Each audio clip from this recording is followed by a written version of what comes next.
Fala pessoal, tudo bem? Estamos aqui para mais uma temporada do podcast do Fut Hub.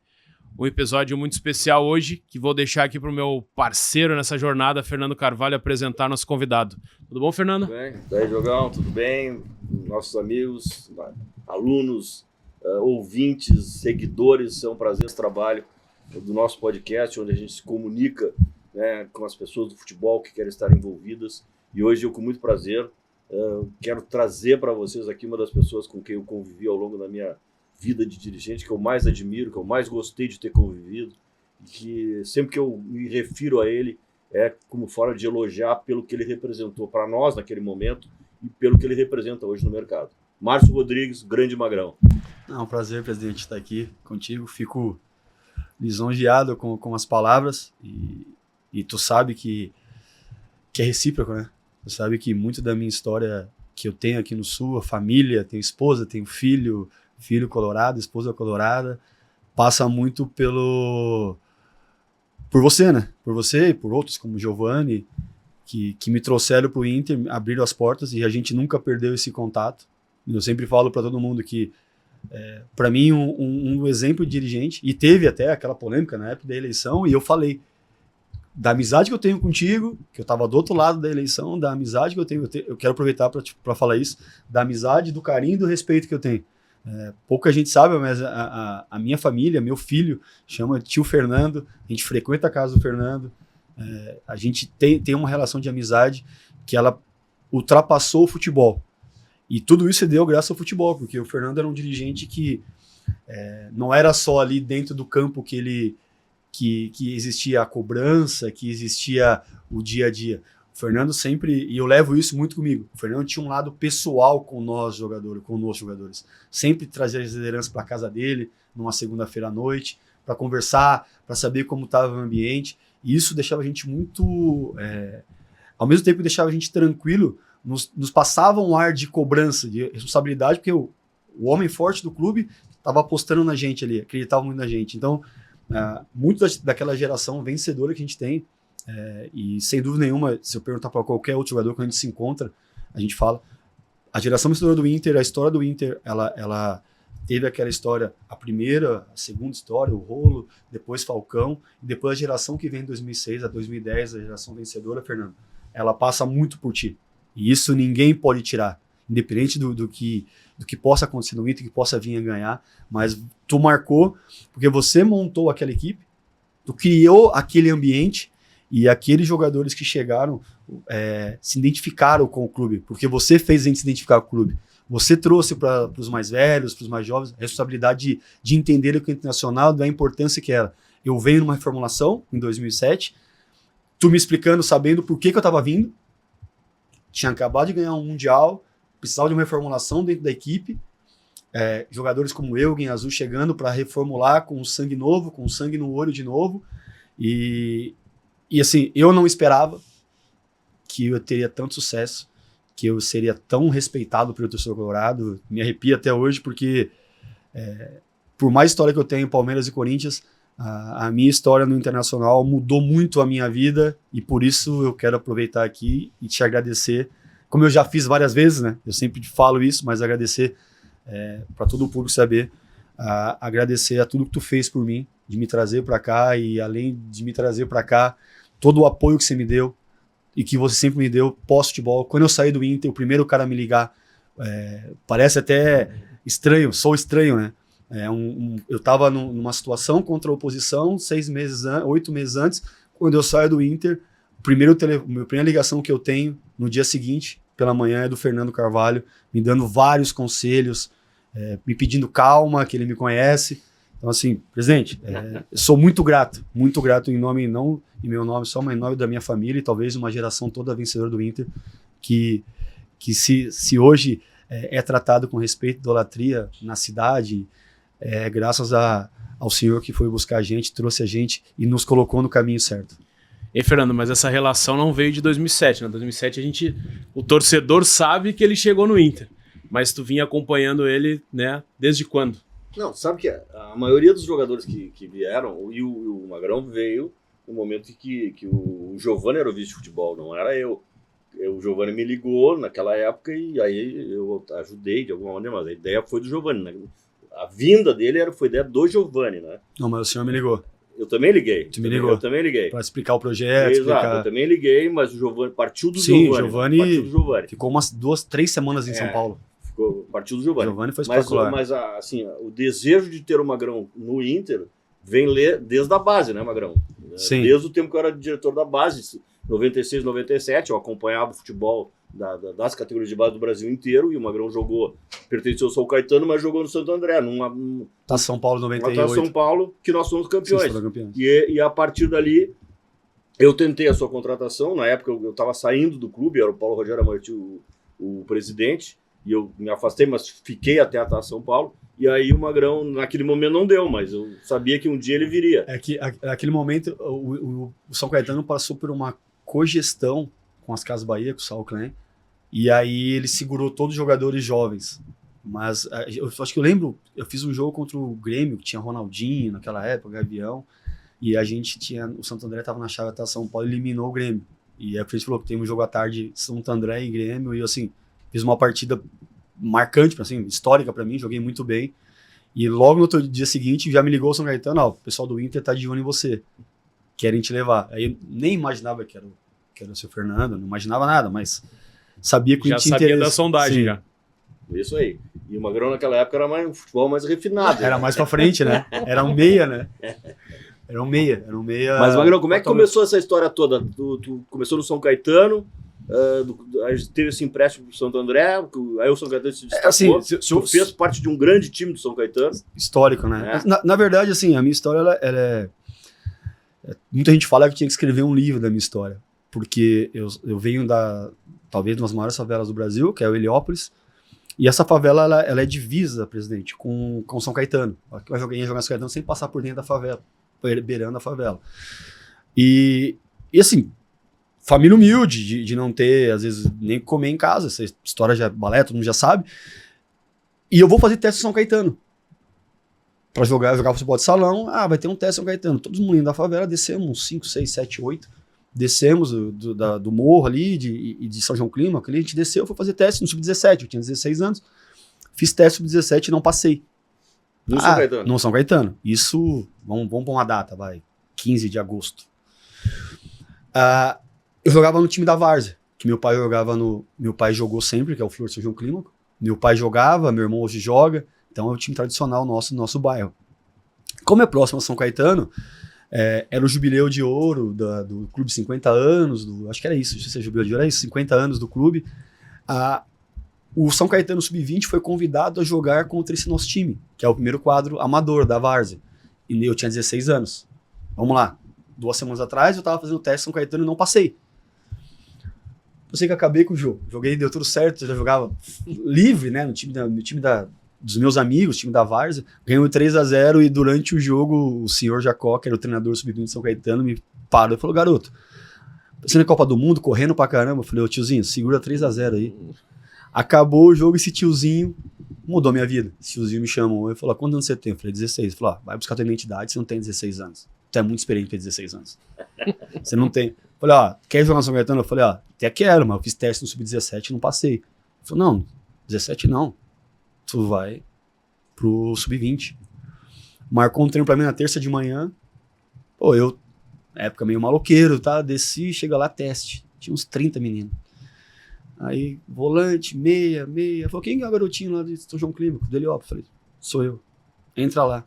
Tipo, a segunda, terceira bola, eu dominei a bola, escorei no cara, assim, o moleque virou e bateu na boca, eu girei e saí com a bola, e o moleque com a boca sangrando lá. Aí o treinador: sai. Falei: você não tinha que estar aqui, você tá muito experiente daqui. E aí me levou pro São Caetano, pro Sub-20, e em 3 semanas estava no profissional.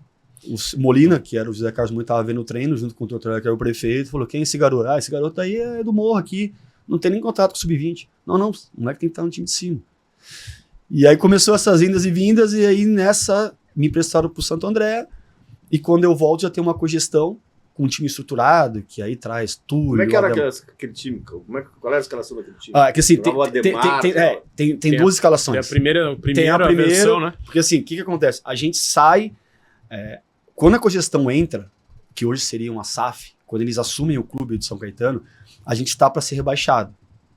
Contra o Mirassol, que hoje é o time de primeira divisão do brasileiro. O de Mirassol era a Série A3. Jogava contra o São Caetano. Se a gente perde de Mirassol, a gente é rebaixado. Levou só os meninos para jogar, ganhamos de 2-1, São Caetano permaneceu na terceira. Na terceira divisão, a gente foi campeão. Aí trouxe Ademar, trouxe Táxi, não sei se vocês lembram do Táxi, que era da Matonense, um atacante. Sim. O que o São Caetano fez? Muito esperto, o Molina, ele foi trazer jogadores bons da divisão. Os destaques da divisão. Ele não foi buscar o cara da Série A. Ele foi pegar todos os caras que é destaque da divisão. Conheciam aquela divisão. Aquela divisão. Ambiente. Trouxe o Luiz Carlos Ferreira, treinador, que era o rei do acesso. Era Pereira? Luiz Carlos Pereira? Ferreirão. Rei do acesso. E aí tinha um moleque lá, maluco, lá no meio deles. E aí o Ferreira quis me voltar pro Sub-20. E aí a gente teve uma briga assim feia, eu e ele, com 18 anos. Falei, cara, tipo assim, minha vida já acabou. Tu vai acabar com a minha, eu vou pra cima de você, mas não vai deixar assim. E aí ele me colocou pra jogar 45 minutos, joguei bem. E aquele time, nós fomos campeão da Série A3. Tá? Depois do atrito que eu tive com ele, que eu volto de Santo André, e ele me coloca na reserva, aí a gente tem um atrito lá. Tu sabe, tu me pegou numa fase, já tava mais calmo, acho, né, presidente? E depois, se der tempo, eu conto uma historinha aí. Ou tá. não. Na verdade, pessoas como o Fernando, pra minha esposa, foram me moldando ao longo dessa minha trajetória. Porque assim, eu venho de uma família muito humilde, uma infância humilde, onde muitas vezes eu fui o pai do meu pai. E ainda sou, às vezes. Não é nenhum demérito. Mas que é muito comum também no futebol. E não é né? demérito. Meu pai é um cara honesto pra caralho, trabalhador, mas assim, o ticket maior da casa é você. Então, assim, teu irmão te respeita, teu pai, teu filho teus irmãos te respeitam, todo mundo te vê como você fosse o pai. Então, assim, eu fui me moldando ao longo do tempo, porque ou eu montava uma armadura para me defender de todos, ou eu voltava pra favela. E aí foi aí que eu fui me moldando. E aí vem a segunda fase, que é a Série A2, que é já traz Túliozinho, Leto, e esse menininho também lá com 18, 19 anos, titular, correndo, seleção da Série B e tal. E aí começou a despertar interesse em muita gente. Eu sempre falo, até hoje, eu tenho muito eu como exemplo na montagem do elenco. Quando você vai montar um elenco, você traz jogadores consagrados de nome, tu tem que ter 2, 3 tuas peças ali meninos. Porque o comprador, o cara que vai vir ver o jogo, ele já sabe quem é o Magrão, ele já sabe quem é o Alex, mas não sabe quem é o Tyson, quem é o Sandro. Então essa mistura, não sabe quem é o Gabriel, que agora acabou de ser vendido, ele não sabe quem é o Johnny. Então é muito importante essa mescla, porque é essa mescla que faz a sobrevivência dos clubes. Não tem como a gente, no Brasil, a gente viver só dos patrocínios da televisão, do sócio, da renda, se a gente não tiver 1 ou 2 vendas por ano. Então assim, eu trago muito isso como exemplo. E daí eu fui pro São Caetano, pro Palmeiras. E aí do Palmeiras, assim, o Filipão foi ver o jogo. Aí entrou o Figueiredo na tua vida, né? Entrou o Figueiredo. Na verdade, o Filipão foi ver o jogo, foi o Murtosa e o Filipão, foram ver o Claudecir. Não era pra me ver. Claudecir era um volante, um negro alto, jogava demais. Jogava muito, demais, né? Chegava na área, fazia gol. Pô, era assim, a gente fez uma dupla, foi uma das maiores duplas que eu tive dentro do futebol. A gente jogou junto uns 4, 5 anos, assim, um gentleman, um cara educado. O Claudecir não saiu de lá, né? Muito educado pra jogar em time grande. Eu falava pra ele, muito bonzinho pra estar ali no meio das cobras. Com a bola no pé era um craque, mas não tinha boca. Não falava, não se posicionava quando tinha que se posicionar. E aí a Parmalat vem pra comprar eu e o Claudecir. E a ideia era, antes da João Avelange, o Saul falou, Molina, eu vendo um só, o outro vai no final do ano. Um agora e o outro no final do ano. Imaginavam assim, vai levar o Claudecir agora e o Magrão no final do ano. O Claudecir era bem mais velho que tu, né? Era. O Claudecir eu tinha 20, ele tinha 26, 24, 25, 26. Acho que aquele time tinha jogadores, tinha o lateral, tinha o César, lateral esquerdo. Depois que era mais jovem. Mas assim, o mais jovem era eu. Do time todo, o mais jovem era eu. E era Claudecir, Magrão, Ademar. Não chegou a jogar com o Ademar? Cheguei. O Ademar era um atacante. O Ademar jogou a Série A3, depois virou reserva na A2. E aí, quando o Túlio vai embora, coloca o Ademar de atacante num jogo da Série B. Ele batia muito na bola. E aí ele fez 5 gols nos jogos. Então, o Ademar foi um período curto era um cara que mais treinava, que se dedicava. Chutava que era uma... mas assim, ele apareceu na João Avelange. Nessa A2, o time era Silvio Luiz, depois foi pro Corinthians, pro Vasco. Japinha, Dini e Daniel, foram no Palmeiras, joguei no Palmeiras com eles depois. César, lateral esquerdo. Eu, Claudecir. Teve um que não tem um que morreu. Serginho. Jogava lá também. Jogava também. Serginho era reserva e quando jogava 3 zagueiros entrava o Serginho. Depois que todo mundo saiu, ele se tornou titular. Só que é da mesma geração da gente. Tipo assim, a mesma... É uma geração assim, presidente, que a gente comprou o primeiro carro junto, primeiro apartamento junto. Sabe, tipo, o sonho, aquela rapaziada que veio tudo do interior, tudo... A gente foi construindo sonhos, assim. Foi evoluindo e falar junto. assim, porra, comprei um carro, primeiro carro. Sabe, concentrado, o cara dividindo. Pô, vou dar entrada num apartamento. E a gente foi tudo dividindo. Aí só As voltando, conquistas junto. era eu, Claudecir, Esquerdinha. Ah, o Esquerdinha. Gilmar era um volante que era da Matonense. E esse era o titular. O Gilmar, pra mim, era absurdo que ele jogava. Eu não lembro desse Gilmar. Gilmar era um magrinho que era da Matonense, que também era da divisão ali, jogava demais. Tanto que pra Série A2, A3, ele foi fenômeno. Depois ele... Zinho e Túlio Maravilha. E a gente foi campeão com esse time. Aí na reserva tinha Adãozinho, Ademar, quem tinha? Adãozinho me lembro. Marcão era dessa geração. Marcão lateral esquerdo. Ah, o Marcão. O Marcão veio uma geração antes. A gente foi campeão da A3. Eu jogando com o Marcão. Eu não me lembro do Marcão. O Marcão na A3. Aí o Marcão se destaca tanto. Foi pro Atlético Paranaense. Foi o Atlético Mineiro. Primeiro pro Mineiro? Primeiro pro Mineiro. Aquele time que foi vice-campeão brasileiro, com o Guilherme. Ele jogou a final. E aí depois o Marcão some, porque o Marcão é da base do Curitiba, se eu não me engano. Ele é de lá, né? Ele é do Curitiba, e do Curitiba ele vai pro São Caetano. Mas assim, era um time muito forte. Era um time muito forte. Muito grande, né? Alto. O Ademar era... Não! Então, mas o Ademar, ele vem estourar depois. O Ademar não era. Assim, a gente tinha... Esses 2 anos, 3 anos ali, ele era reserva nessa época. Nós tínhamos um goleiro que era um fenômeno. É o Silvio Luiz. Né? Que não batia, não precisava com o pé para virar. Ele jogava a bola do outro lado com a mão. Era assim, a mão dele era desse tamanho. E aí eu vou pro Palmeiras, tenho desentendimento com o Luxemburgo e volto pro São Caetano em 2002 de novo. Que aí eu pego o Mário Sérgio, onde a gente cria uma relação muito forte de amizade. E aí eu vou bem no São Caetano, o Palmeiras é rebaixado. Eu volto pro Palmeiras, subo o Palmeiras. Foi comprado e voltou emprestado. Na verdade, eu joguei pelos Palmeiras 2000, que é a Libertadores, 2001, e 2002 no Rio São Paulo eu tenho um desentendimento com o Vanderlei. A gente empata com o São Paulo, eliminado. Eu peço pra sair, tava gripado, e ele meio que... Não que jogou... o Magno pediu pra sair, e aí a gente foi ter satisfação. Eu ainda... Hoje eu acho que eu fui imprudente, porque jovem, né, a cabeça... Fui tirar satisfação com ele. O Vanderlei naquele momento também era sangue quente, e aí os ânimos se exaltaram, eu falei, eu não trabalho mais contigo, eu não trabalho mais com você também. E aí eu fui pro São Caetano. E aí dei a sorte de pegar o Mário Sérgio, que virou um pai pra mim, que foi numa... Assim, eu sempre falo que na minha carreira, presidente, eu sempre dei muita sorte de momentos importantes eu ter pessoas que me acolheram. O homem lá de cima sempre me abençoou, sempre quando eu tava caindo, sempre alguém me estendeu a mão. Eu sempre consegui chegar com sempre alguém me ajudando e me estendendo a mão. E aí, nesse momento foi o Mário Sérgio. Aí eu fiz um baita campeonato brasileiro, batendo pênalti, batendo falta, e ele falou, tu vai bater pênalti. Eu falei, nunca bati pênalti. Tu vai bater pênalti, tua chapada é boa. Não, falou, não olha nem pro goleiro, tu vai acertar só aquele cantinho lá. Aí ele falou, vai treinar. E tu imagina, eu já profissional, com 23 para 24 anos, 23 anos, o Mário Sérgio me dava treino específico.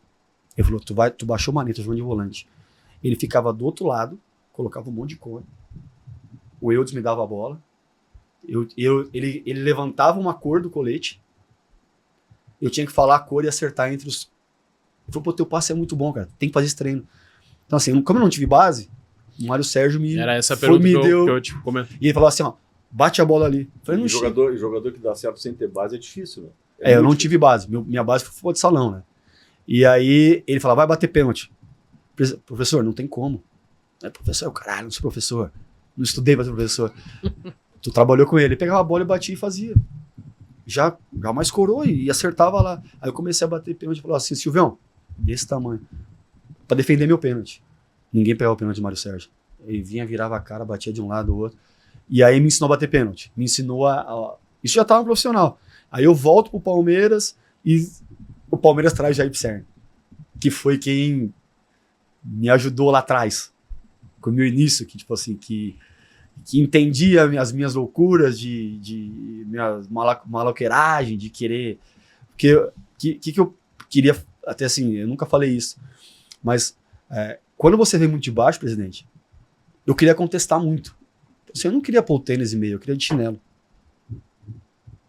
Eu queria ir no restaurante chique de chinelo e falar assim, pô, eu tô aqui, tô pagando. Porque a gente sofre tanto preconceito quando a gente é jovem, que aquilo ali pra mim era uma forma de eu me rebelar contra o mundo. E aí o Jair que me doutrinava. Então assim, e aí eu vou pro Palmeiras, o Palmeiras me vende pro Japão, aí eu ganho... Tu foi vendido quando? 2005. Tá, Eu fui até a Rússia e voltei, né? 2002, nós, Inter, disputamos com o Palmeiras o rebaixamento, e o Palmeiras foi rebaixado. Onde é que tu andava nessa No São época? Caetano. Tá, A gente empatou 1-1 uma rodada antes do rebaixamento. A gente se jogar em São Caetano de branco, a gente empatou 1-1, o meio era o Fabiano. A gente empatou 1-1. Vocês estavam perdendo 1-0, empataram no finalzinho com a gente. Vocês estavam ali brigando pra. E a gente foi o segundo colocado na geral. A gente já tava folgado. E aí o Mário Sérgio pôs o melhor time que tinha. E vocês empataram, fizeram um baita jogo de superação no segundo tempo, empataram, tava 1-0, a gente dominando o jogo, 1-0. Até o gol foi do Fabiano, que é o genro do Vanderlei. O Carlos Miguel se lesionou logo no início do jogo, né? Foi, um jogo à noite. Jogo à noite. E tudo escuro, São Caetano, iluminação ruim. Foi um sofrimento. Aí vocês empatam com a gente. Nós tava por somar ponto, né? Aí vocês têm que ganhar fora depois do Paysandu, eu acho. Ganhamos do Paysandu. E empataram com a gente. Mas antes disso, a gente veio pra casa e jogou com o Cruzeiro. Então foi 2 semanas antes. Nós tivemos 14 chances de gol, o Cruzeiro teve uma, o Luizão fez o gol. Foi um horror, perdemos o jogo. Mas foi felizmente, esse jogo livrou o Paysandu de disputar o rebaixamento. Como eles estavam livres, eles jogaram conosco de sangue doce. Por isso a gente teve mais facilidade. Não, a gente jogou contra vocês, um jogo assim que a gente tava com o controle do jogo o tempo todo. E aí tomamos um gol no final. E vocês comemoraram como se tivesse ganhado foi uma coisa. A Copa do Mundo. Eu lembro que o Fabiano falou, Magno, dá uma segurada, pô, dá uma segura. Mas assim, é difícil, quando você entra em campo, você ter essa noção de para um pouco. Aí voltando, aí eu volto pro Palmeiras, e do Palmeiras sou vendido. Eu ganho uma bola de prata, melhor volante paulista, bola de prata, e me vendem pra Rússia. Eu vou até a Rússia, tudo que combinaram não era aquilo que falaram, eu pego o voo e venho embora. E deixo estourar na FIFA. Mas aí eu venho embora. Me ofereceram um monte de coisa, chegou lá, era outra coisa na Rússia, eu vim embora, voltei, fiquei mais 6 meses no Palmeiras, fui vendido pro Japão. Aí do Japão, vocês me ligam, no meio do ano, antes do... E o Corinthians, como foi? Então, a negociação, quando vocês vendem o Tinga... Não. Tinga não tava aí nessa. Não, pera um pouquinho. Em 2006, quando vocês vendem o Tinga, vocês ganham a Libertadores, vocês foram atrás do Juan Figuer para me trazer pro lugar do Tinga. E eu passo para vocês que eu vou voltar ao Brasil, eu queria voltar em São Paulo por causa da família, que eu queria ficar perto da família. E por ter família corintiana, eu queria ficar perto da família. E aí vocês trazem o Vargas. Mas aí foi o segundo contato que eu tive do Inter. E aí eu vou pro Corinthians, jogamos um jogo aqui, antes de vocês ir pro Mundial, vocês estavam no time titular, 1-1, eu fui muito bem. Aí acaba o jogo, o Luigi vem falar comigo. Pá, que bala partida você fez e tal. Pô, tu ia caber muito bem aqui. E aí eu fiquei aquilo na cabeça.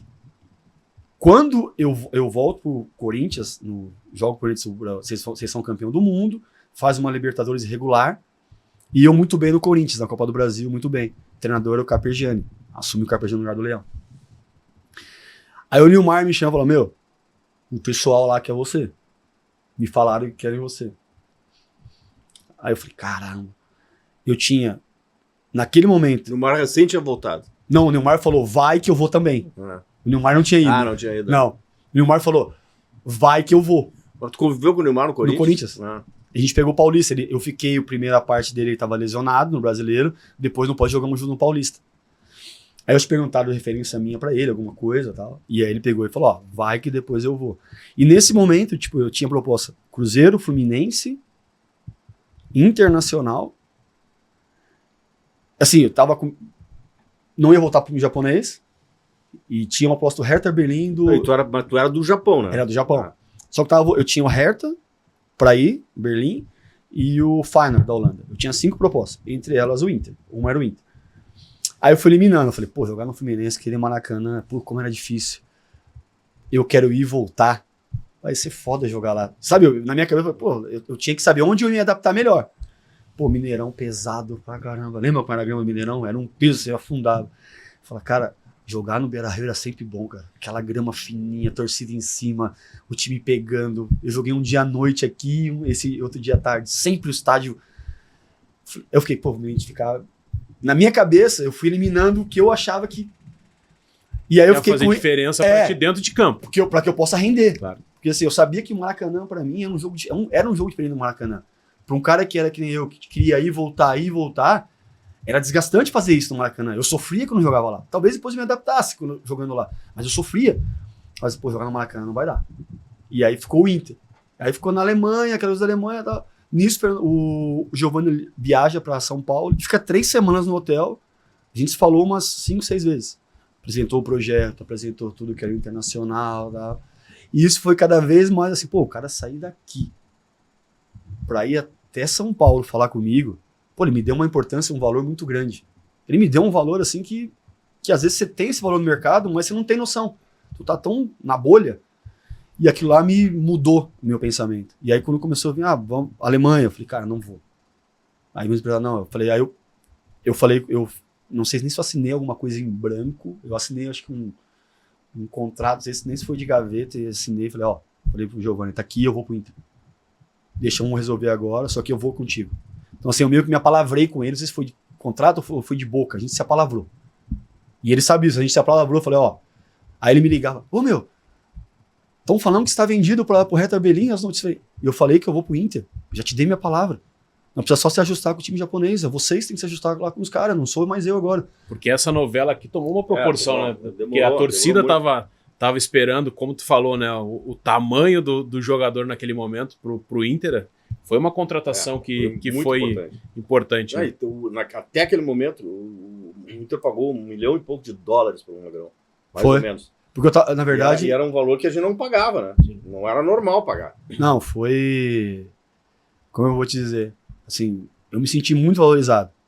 E quando eu vim... eu tive tempo. Eu tive 1 mês, quase. O presidente pode falar melhor, me conhece, para estudar o que era o Inter. Quando eu cheguei no Inter, eu já sabia quem era Falcão, quem era todos, quem era Carpegiani. Eu estudei a história do Inter. Eu sabia que eu estava chegando. Eu sabia que eu tinha que entregar para a torcida. Eu sabia que não era um time que eu tinha que dar 2 carrinhos, eu tinha que jogar.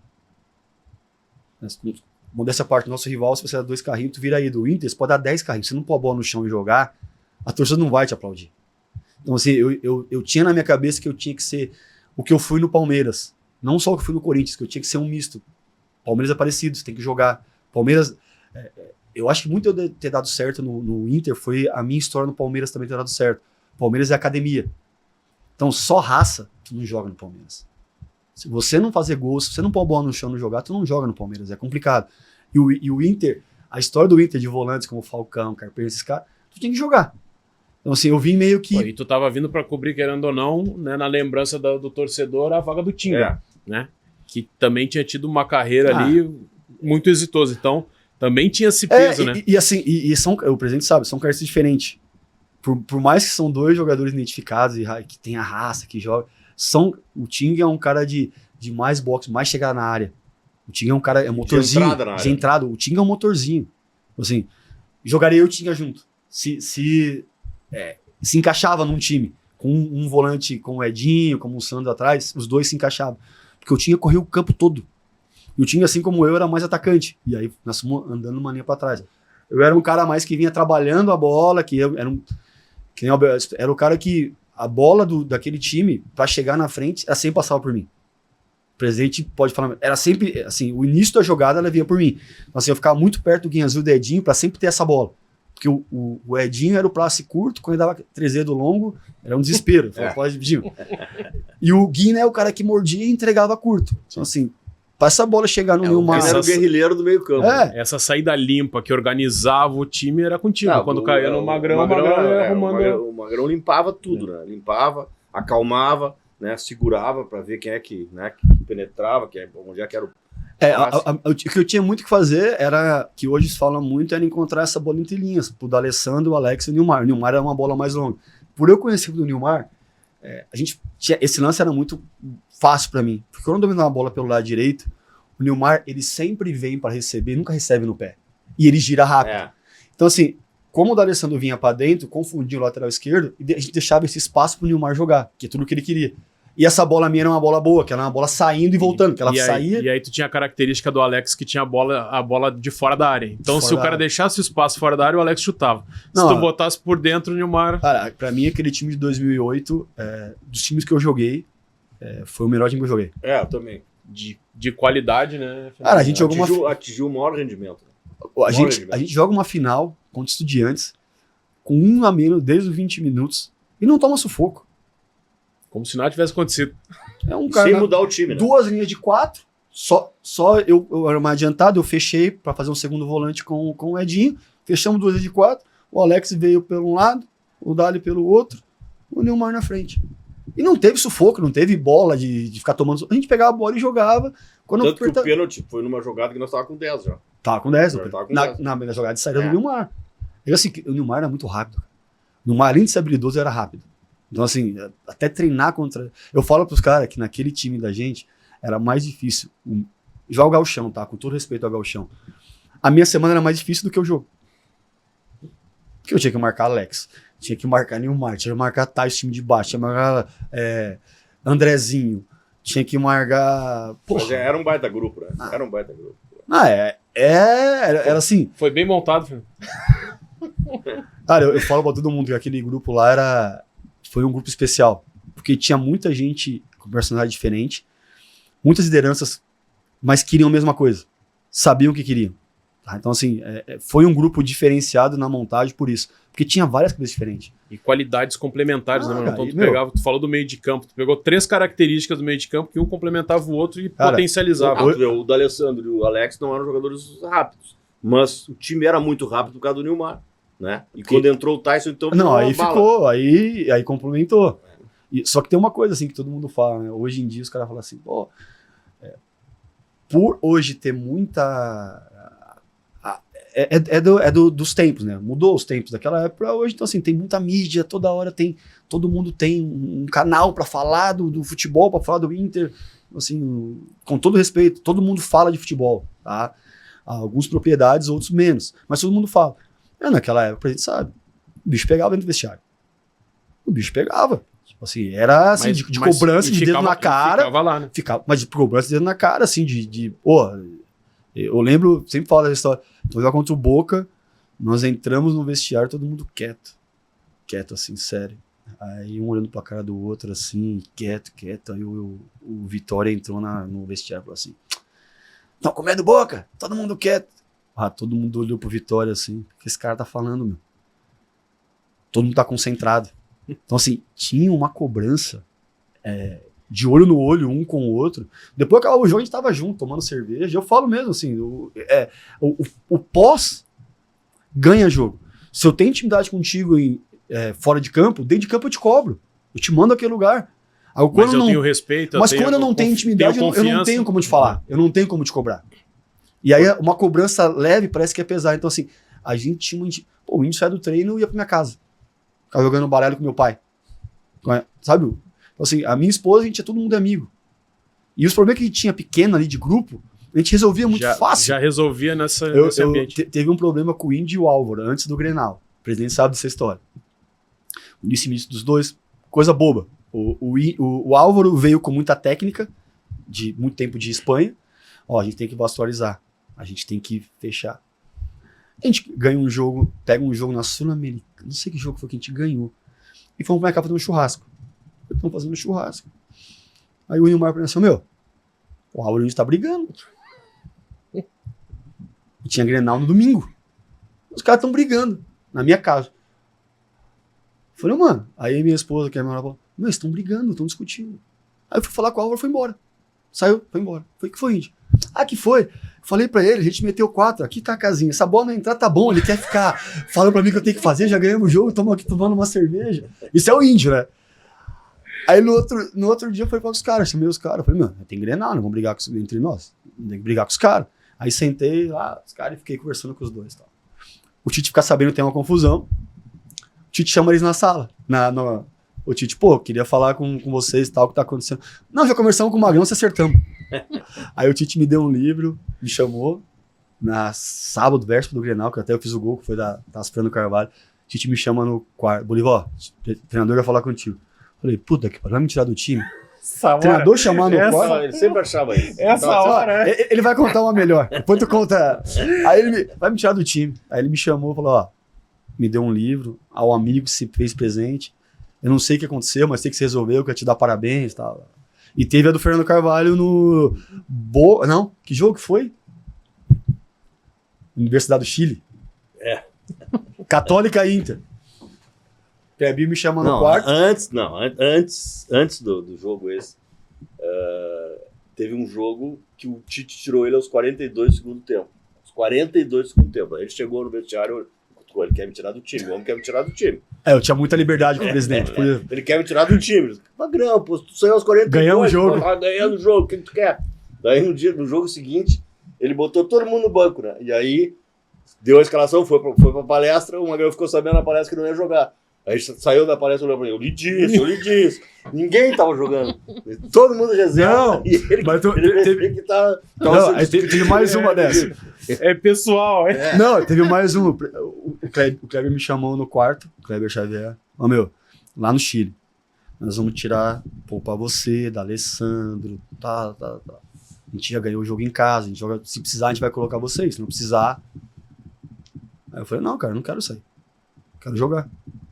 Não, mas, cara, eu não quero sair, eu quero jogar. Aí veio o Fábio Marcelo e falou, não, você tem que sair, a parte física e tal, tem jogo domingo. Eu falei, não, eu quero jogar, não quero sair, eu vou jogar. Aí vou pro meu quarto, emburrado. Aí me liga. Magro, vem aqui pro meu quarto, presidente. Aí fui lá. Ô, meu, o que você tá falando? Tá pensando? Quando vai tirar você do time? É pra poupar, isso. Aí eu falei, tá bom, presidente, tá, eu não vou jogar então, vou ficar no banco. Tava com medo de perder a posição, né? Meu, tinha Andrezinho, Daniel Carvalho, todo mundo ali babando pra jogar. Só pegar uma brecha. Aí eu saí um jogo lá contra o Católica, um jogo mais fácil, o cara mete o Andrezinho vai lá, mete mais um de falta, caí. Eu falei, eu vou dar brecha pra esse cara. Eu falava pro Andrezinho. Quem fez o gol contra o Universidade Católica foi o Adriano. Foi o Adriano. Uma neblina toda. Não pegava nada, né? Foi 1-1 ali. Não, mas tem umas histórias legais assim. Mas assim, era o meu jeito de ser. Eu queria estar sempre em campo, o presidente sabe. Eu, pra me tirar do campo, tinha que estar com a perna quebrada, senão não queria. Não, mas é isso aí, Magrão. Vamos adiante então. Depois, aí chegou no jogo do Avaí, que tu jogou de volante e fez o gol. Te lembra aquele jogo do Avaí que aí tu pediu pra ir embora, né? Tu tinha uma proposta, e aí eu tive que concordar contigo, porque era a tua chance, financeiramente, realmente nós não tínhamos como... Né, e eu acabei concordando exatamente porque ia resolver o teu problema. O Inter, na época, o clube recebeu 1 milhão, em torno de 1 milhão, mas foi um apelo que tu fez, né, para que... Na verdade, é outra coisa que, assim, que eu sou grato a vocês do Inter. Eu estava no meio de um divórcio, uma separação, naquele momento. Estava passando problemas que para o grande público não aparecia, né, não mostrava isso. Estava sempre ali concentrado em campo, mas o meu extra-campo estava no meio de uma separação. E aí veio a proposta para sair. E assim, não era sair do Inter, era tentar mudar a vida, mudar de ares, sabe? Tentar recomeçar uma nova vida. E aí, eu acho que eu posso falar, né? Isso foi meu apelo, presidente, né? Falei, presidente, eu tô precisando dessa. Por isso a relação que a gente tem muito próximo disso também. E ele falou, vou falar com o Tite. E o Tite falou, como treinador não quero te liberar. Tu falou, como presidente não quero te liberar, a gente tá liderando o brasileiro. Mas tem outro lado pessoal, o lado humano. E eu falei, presidente, eu vou, mas um dia eu volto. Mas eu preciso que você me libere.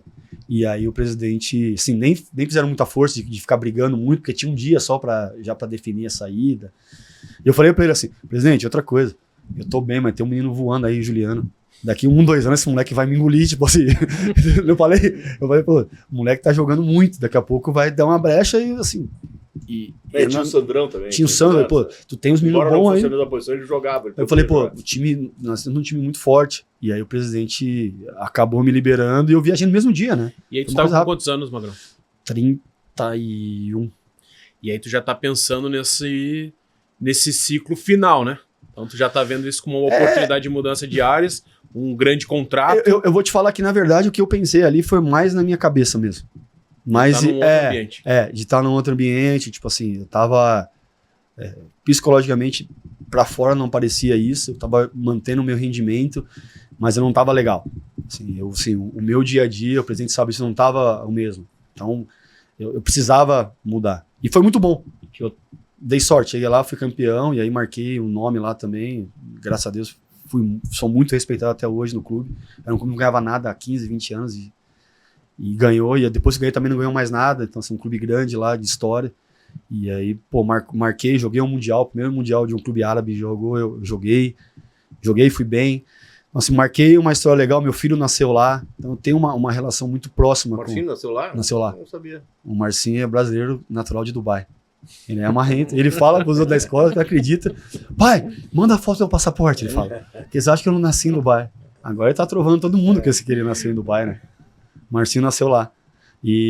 Mas foi um período lá muito bom, que teve também para o teu futuro, para as suas relações futuras, porque tu criou um mercado, né? Tu criaste um mercado para assim, a tua carreira posterior. Na verdade, quando eu paro de jogar futebol, eu tive a lesão do joelho, tinha algumas propostas para continuar, não decidi que assim, vou parar, eu tinha simplesmente assim, eu quero parar bem, não quero que parem comigo. O Magrão tá arrastando em campo. Assim, eu queria sempre aquela coisa, ficar com a imagem minha boa. Mesmo.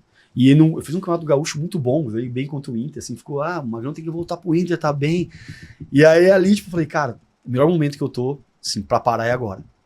Vou parar antes que parem comigo. Eu assim, o cara tá se arrastando em campo, porque é normal, a idade vai chegando.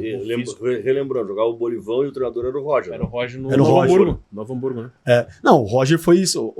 Eu já tinha parado de jogar futebol, o Roger me ligou. Irmão, o Roger é meu vizinho em Terra Viva. Irmão, eu tô com 16 jogadores. Tu me ajuda? Vamos embora. E aí eu falei, vamos levar. Aí eu tava com o Bolivão, a mulher dele, nós jantando em casa. O Oswaldo foi pra levar o Palmeiras, não levou, não sei o que daqui. Eu falei, Bolivão, vamos embora comigo pro Novo Hamburgo. Aí liguei pro patrocinador, tu paga aqui? Paga, então tá, vem. Aí trouxemos o César Lucena, já tava o Luiz Mário, o Leandrão, aí fizemos os Galácticos do Vale. Mas foi ali foi mais assim, meio que foi pra fechar o caixão, assim, porque a gente foi um ambiente muito bom, assim, um ambiente legal. O Roger começando o segundo time dele na carreira e a gente, tipo, ajustando com o Roger as coisas, assim, tipo, ele dando liberdade pra gente conversar com ele e ajustar.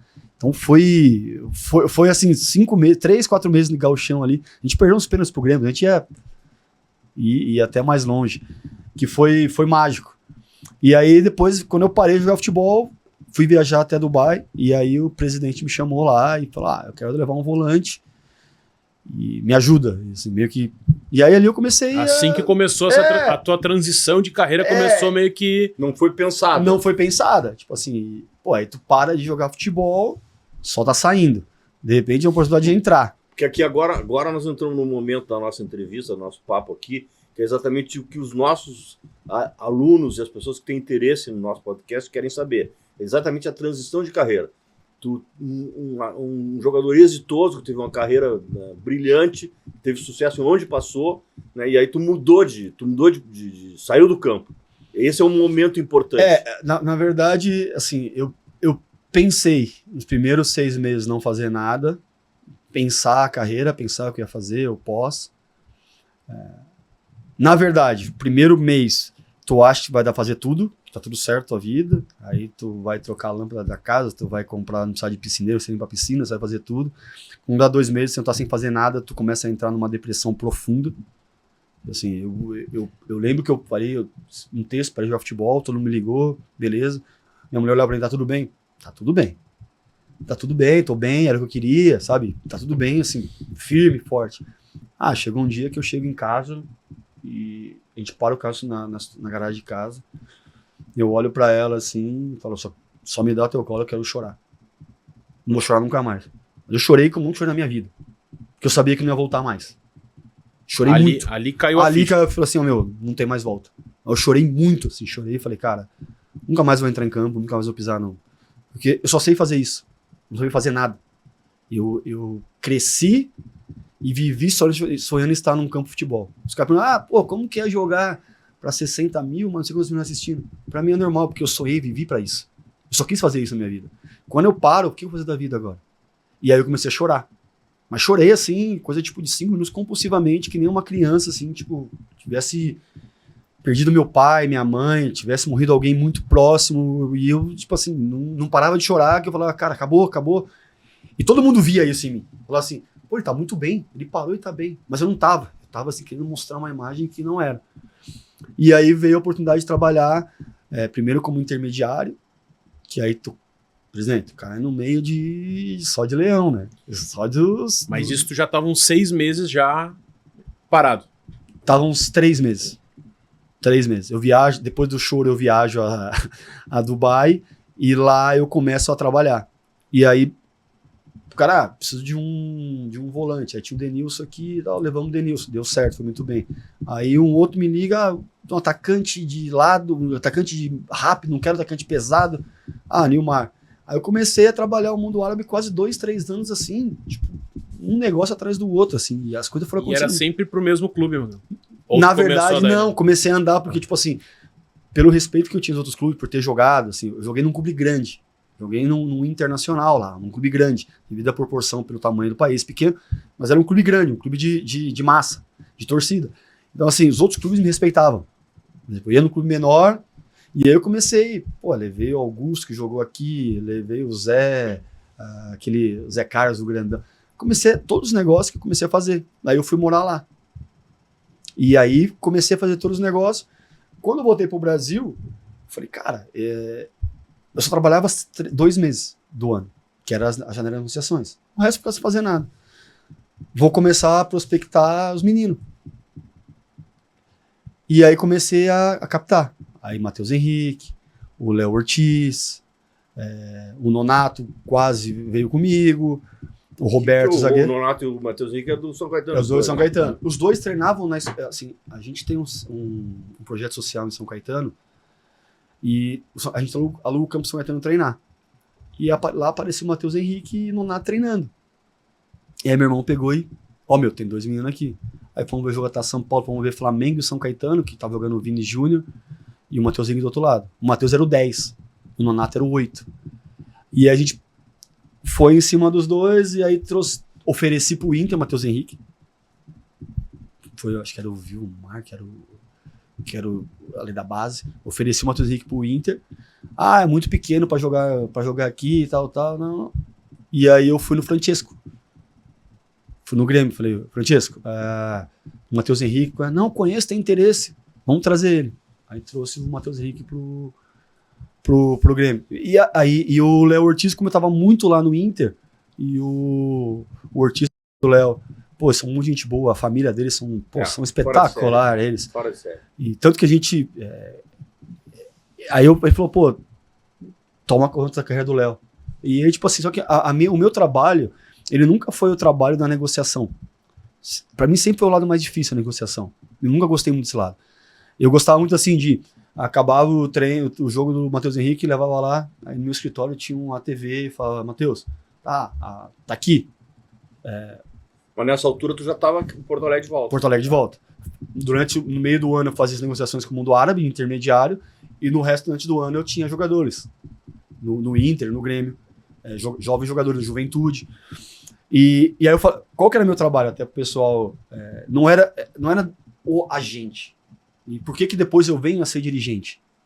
Meu trabalho era assim, Matheus, tá aqui, vamos dividir o campo no meio. Por que você tá lá na frente, dentro da área já? Não, porque o cara vai cruzar. Tá, mas aí você deixa o cara aqui aberto, aqui, o camisa 10 livre. Cara, se tu ficar no meio do caminho, se a bola estiver lá no fundo, pro cruzamento, tu consegue chegar pra atacar essa bola vindo de trás? Porque o zagueiro, se você entrar na área, o zagueiro vai te marcar. Você tá marcado. Se você chegar de surpresa, o zagueiro vai estar marcando aqui e não vai olhar para quem está chegando. Então, se você se retirar, é mais um para marcar, só vai te marcar. E se a bola não for para o fundo e ela voltar para o contra-ataque, você está a 3, 4 metros do camisa 10, tu consegue pegar ele? Consigo. Então, por que você fica ou marcando aqui atrás, ou você fica lá na frente? Acha um meio do caminho para você jogar. Acha esse meio do caminho. E aí, assim, o meu trabalho era assim... Com o Léo também, era mais de orientação técnica. Melhorar qualificar. De posicionamento e de antevisão de lance. Assim. E tipo assim, de sentir a pressão de um jogo. Tinha jogador que era assim, o treinador tá de sacanagem, não me põe pra jogar, não gosta de mim. Eu falei, eu te falar, o treinador gosta de todo mundo, o treinador não é burro, ele quer pôr alguém pra jogar. Se o dia que você jogar e for bem, tu vai virar o melhor amigo dele. O treinador não tem que não gosta de você, acha que você não presta. Não é isso. Senão já tinha mandado... Porque a primeira coisa que o jogador tem é assim, o treinador não gosta de mim, então de sacanagem, o empresário do cara é forte, por isso que ele tá aqui e eu não tô. Porque é muito mais fácil eu apontar o dedo do que trazer pra mim o porquê que eu não tô jogando. Então eu sempre falava pro jogador, o treinador gosta de quem vai jogar. O dia que você jogar, ele vai ser teu amigo, vai te adorar. Não tem como ele ficar... Então assim, era um trabalho mais de... Hoje falam um coach, mas era tentar moldar esses jogadores e os pais estavam entregando em mim esses jogadores jovens. Só que depois que o jogador começa a crescer, já muda tudo. E aí eu fui me decepcionando um pouco com esse lado. Aí decepcionei um pouco, aí eu saí. E quando eu saio, que vem talvez a melhor parte da minha trajetória. Que eu conheço o Chris Henderson, que hoje é o vice-presidente do Atlanta, que era do Miami, foi do Seattle, do Miami. Ele vem ao Brasil para ver alguns jogadores e me apresentam ele e eu fiquei uma semana com ele. Eu levei ele nos clubes e é um cara que jogou Copa do Mundo, jogou pela seleção dos Estados Unidos, é um atacante lá, assim, bem famoso nos Estados Unidos, e que não era dirigente, entendia muito futebol também. E começamos a falar de futebol, uma semana no Brasil. E ele, tomando uma taça, falou assim, cara, gostei muito de você, gostei das tuas ideias de jogo. Você não quer trabalhar comigo?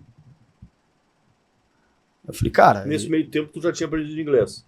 Já estava estudando inglês. Porque o que acontece? Quando eu paro, assim... Tudo isso é importante para quem está nos ouvindo. É que assim, ó... Que é uma preparação... Vamos então ser mais técnico. Quando eu paro de jogar futebol, eu volto a morar no mundo árabe. E todo mundo acha que é por causa das negociações. E não era. Eu fui pra escola. Eu ia pra escola de manhã. Eu deixava meu filho na creche, lá em Dubai, e ia pra escola americana, eu e minha esposa.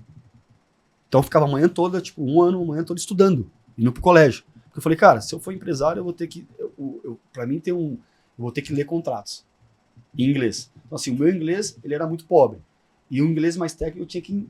Eu podia quebrar um contrato, ferrar um jogador, se eu não tivesse meu inglês mais polido. Então, minha mulher assim, comprou a ideia, vamos morar em Dubai? A gente tem visto de residência lá, porque a gente jogou lá, tá, vamos morar em Dubai? Vamos. Fomos morar lá e fomos pra escola, fomos estudar. E ali eu comecei a estudar inglês. Quando veio a oportunidade com o Chris, eu já tinha um inglês melhor. Já tinha melhorado meu inglês. Aí eu começo a falar com o Chris e a gente começa a projetar os clubes lá. Ele era vice-presidente do Seattle Sounders. Eles queriam um volante, que a princípio seria o Gregory, que depois acabou levando depois pro Miami. E ele falou assim, vamos... falou comigo sobre o Gregory. O que eu achava? Falou comigo naquela época, né? Porque o Gregory é um jogador que o Santos dispensou, mas eu também, assim, eu venho da escola pra quem tá assistindo, eu venho da escola do Fernando também. Tem que ver muito jogo. Tu tem que assistir. Tu tem que saber quem está levando. Assim, jogadores que improvável, que você só vai saber assistindo ou assistindo pessoalmente. Eu sempre falo como dirigente no Inter, quando eu tava no Inter, tem que pôr a bunda na arquibancada pra assistir jogo. Tu assiste... Não, só qual é a regra pra mim é o seguinte, o jogador na TV, ele aparece quando tá com a bola. E ele fica, se ele fica 88% do jogo, 90% do jogo, ele fica sem a bola. E eu quero ver o que ele faz sem a bola.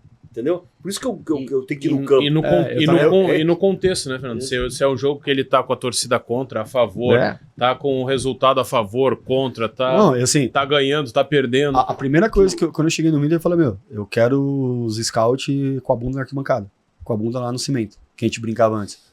Tem que estar lá na arquibancada, sentado lá pra ver o jogo de perto. O relatório, pra mim, ele é muito superficial, como o presidente falou, ele é muito superficial. Por mais que essas plataformas hoje me entregam muita coisa, me mostram tudo, mas o comportamental do jogador, pra quem tá assistindo, ele vale muito. Claro.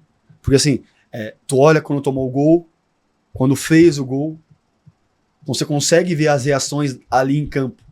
Qual é a participação dele, por exemplo? Tô vendo a câmera lá, mas o cara tá aqui, ó, o volante tá aqui. Antes, ele não tá jogando, ele não tá com a bola, mas ele tá aqui, ó, fechando aqui o lateral, segurando o lateral, fechando... Como é que ele sai a linha, como é que ele faz a linha, se ele fica parado, se não faz? Então, assim, isso tem que estar lá. Como é que ele volta? Isso tem que estar lá.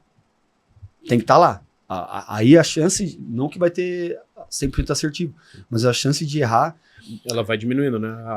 E aí, nesse meio, quando eles queriam o Gregory, aí eu fui pra lá. Eles mandaram a passagem, fizeram uma semana de scouting weekend e me levaram pra lá. E aí eu fui entender tudo como funciona a MLS. Me levaram assim, cara, foi uma aula assim de muito produtiva pra mim. Porque eu entendi como que funciona os patrocínios, como funciona a liga, A questão do orçamento. a orçamentária, os GP, os TAM, como funciona cada colocação de jogador ali, como eles vêm. Então, eles montam um quadro e falam, lateral direito, qual a importância do lateral direito, do atacante, do meia e do zagueiro, do goleiro. Então tem grau de importância, como se fosse um futebol americano. E nesse grau de importância que eles dividem os valores. Quanto eu posso investir no lateral? E nisso eu fui ver o jogo e eu vi que o time do Seattle tinha uma bola, era um time que tinha muita posse de bola, mas o volante, que era acho que era o Svensson, tinha uma bola longa muito lenta na virada de jogo. Então assim, matava muito o jogo do Seattle. E aí eu falei pro Chris, Chris, não é o Gregory. Não, mas a gente quer o Gregory. Eu falei, mas não é o Gregory. Aí falou, quem que é? Eu falei, o João. Aí mandaram mandaram o João Paulo, que virou ídolo, é rei lá hoje. Aí mandaram, e o João... Foi nosso aluno aqui, no executivo. Foi, né? Aí eu sentei com o João fala inglês, já falava inglês, não fluente, falava bem inglês. Fomos ver o João. Eu falei, João, é o seguinte, faz tudo, cara. Eu tô indo com os caras ver Botafogo e Goiás. Vamos ver o Botafogo e Goiás. O João bateu o escanteio, saiu o gol, deu um passe pra gol, eu acho, 2 assistências. Aí o treinador me chamou e falou assim, ó, o João é muito lento. Porque eu quero. Eu quero o Gregory, eu quero força, não quero muito lento. Aí eu peguei e chamei, falei com o Chris, uma reunião com o treinador, e eu tentei passar pra ele assim, cara, pontuei, o João não é lento. O João corta caminho. A mesma força que o Gregory faz chegar na bola, o João chega sem fazer essa força. Porque ele tá mais posicionado, mais perto. E ele tem uma qualidade de passe maior pra jogar do que o Gregory. E o time do Seattle é o time E o João começou como meia, né? Era no meio, batia muito bem na bola e não errava passe. E numa dessas aí, a gente acaba levando o João. O Botafogo estava numa crise financeira louca e conseguimos levar o João. O João aceita aí por um empréstimo com opção de compra. O João vira melhor jogador do time no campeonato, vira ídolo, seleção da MLS, All-Star Games, tudo. Então, o João virou hoje referência lá. E aí levamos o João vai muito bem. Em seguida, o Chris sai do Seattle e vai pro Miami. E fala, ó, tô indo pro Miami, tu vai pro Miami comigo? E aí eu fui pro Miami com o Chris. Aí tu já foi contratado. Contratado. Antes tu não tava contratado. Não. Aí eu fui contratado pelo Miami. Aí eu representante scout no Brasil do Miami. E aí eu era remunerado, tinha um salário e tinha... Mas antes disso, eu levo ainda o Léo Chu pra lá. E aí tinha uma outra coisa... Tu levou o Gregory também, né? Tá. Depois. Tu levou pro Miami. Pro Miami. Só que a situação do João, ela passa muito pela... Quando a gente também vai pra Gregory e João, eu fiquei lá. É muito frio, certo? E o Gregory é carioca, jogou no Santos e jogou na Bahia. Então, só cidade... O Gregory começou no São Carlense. São Carlense, Santos B, Bahia, e ele é Quando tu falou comigo, ele tava no Bahia. No Bahia. Eu vi ele, o Gregory, num jogo que tinham aspirantes. Tinha o Matheus Henrique no Grêmio e ele tava no Santos. Jogou Santos e Grêmio, um jogo sem torcida, e aí eu vi esse Gregory jogando. A primeira vez que eu vi que me despertou o interesse dele. Depois eu vi ele surgir no Bahia. E aí eu falei, assim, na minha cabeça, pros alunos, adaptação do jogador, como o João Paulo, que tá acostumado aqui, com o frio, com um clima mais... Com a cultura aqui com a cultura que é mais parecida com o Seattle, que é lá na ponta, quase no Canadá. A chance do João Paulo adaptar, ela é muito maior do que um jogador carioca que jogou no litoral, em Santos, em Salvador, pela temperatura.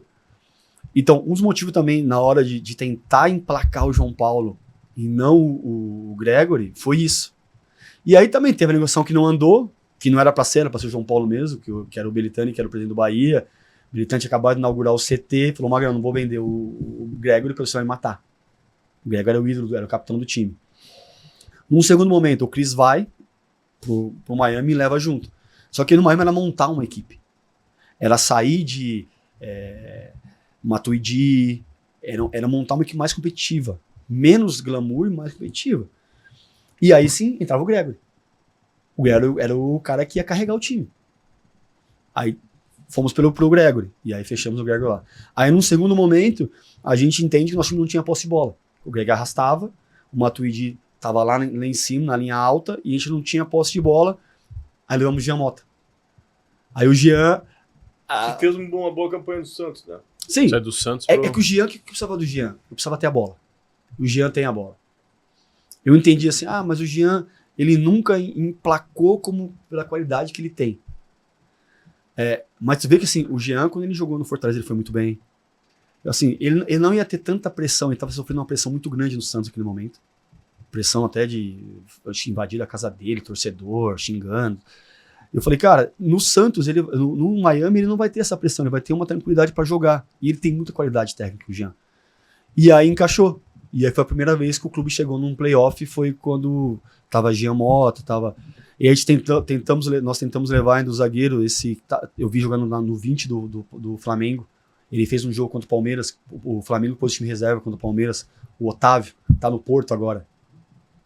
E aí, por Miami era pouco, acho que era $500 mil que a gente queria, o Flamengo pediu, o Miami não conseguiu colocar esse dinheiro, e aí ele foi para um time Famalicão, de Portugal, Porto, e tá jogando muito. Então, assim, essa foi meio que as prospecções. Mas mais que isso, os Estados Unidos, ele te dá muita... ele é menos passional, tá? O Brasil, o que eu senti no Brasil, presidente? A gente é muito mais passional. O que a gente planejar hoje, a gente não termina o ano com esse planejamento, porque vai depender do resultado, vai depender da opinião pública, do que vão falar. Muito mais suscetível. O Fernando fala isso sempre aqui, né? Com a chegada das SAFs, a gente tinha uma expectativa que essa emoção trocasse um pouquinho com a razão, com o planejamento e tal, mas a gente tá vendo na prática, né, Fernando, que isso não tá acontecendo. Não. Sabe por que não tá acontecendo? Porque os donos da SAF estão muito vinculados à gestão. E aí eles também agem emocionalmente. E aí acabam sendo suscetíveis a essa pressão. Então, assim, e a gente não tem isso nos Estados Unidos. O treinador do Seattle, eu acho que tá desde 2017. 17 ou 18, se eu não me engano. Então, assim, e teve altos e baixos. Só que o projeto tá ali. Os diretores, eles não mudam. Eles são sempre, eles ficam ali. E o Miami é um caso disso daí. Tipo assim, o Miami... O Atlanta agora, que é o Gart, que é o CEO presidente, que era o presidente do Seattle. Assim, eles têm um planejamento. Em quantos anos você vai querer vencer? Não é esse ano. Não tem imediatismo. E eu acho que a dificuldade de trabalhar no Brasil, talvez, seja imediatismo. Tem que ser tudo para ontem. Geralmente, quando você pega um clube para trabalhar, tu vai pegar o clube, com certeza ele não tá no auge. Se ele estiver bem, não precisa de você. Então, assim, tu vai lá para apagar um incêndio, depois... Porque assim, tu apaga o incêndio, as coisas acontecem. E vai oscilar. Nós temos o brasileiro uma Série A com 20 times. Vai ter uma oscilação. E aí, quem vai bancar essa oscilação? Quem vai bancar o que a gente conversou no primeiro planejamento lá atrás? Assim, eu tenho assim, umas estatísticas que logo após os campeonatos estaduais, um mês, 2 meses dos estaduais acabam, começa a mudança de treinador e dirigente. Porque o estadual ele vai... não é estadual. Maio para junho começa a mudar tudo. Eles começam a mudar dirigente e começam a mudar... Isso daí... Porque o impacto do Campeonato Brasileiro é muito grande, porque a qualidade é diferente do estadual. É diferente, entendeu? muito e aí diferente. Tu acaba tendo obstáculos maiores. E além disso, tu passa a ter outras competições simultâneas que te desgastam muito os jogadores, as equipes, né? Então o resultado acaba sendo ruim aqui, ruim ali, e isso faz com que haja troca. O dirigente em si, eu acho que, óbvio que o dirigente de futebol no Brasil, ele é passional. E tem da SAF hoje. Mas os dirigentes dos clubes, eles vêm, torciam pro clube e aí viram conselheiro e entram no clube. Então assim, aquela emoção deles, ela aflora. Mas o futebol ele ficou muito profissional. Muito profissional. Não tem mais margem para essas decisões ali. Não tem margem para decisões assim. E a diferença que tem entre o dirigente voluntário, que era o meu caso no Inter, né? O dirigente da SAF, né? Que o dirigente voluntário ele tem eleição, ele tem que estar preparado para enfrentar uma eleição, ele tem atitudes, mesmo que ele não queira, ele tem atitudes para agradar o torcedor que vai acabar ou não votando nele na sequência. Se esperava que o cara da SAF, que o dono da SAF, por ser uma empresa que não vai depender de eleição, que vai depender dele ser, assim, ter uma gestão com continuidade, com planejamento, ele acaba sofrendo os efeitos da pressão da torcida.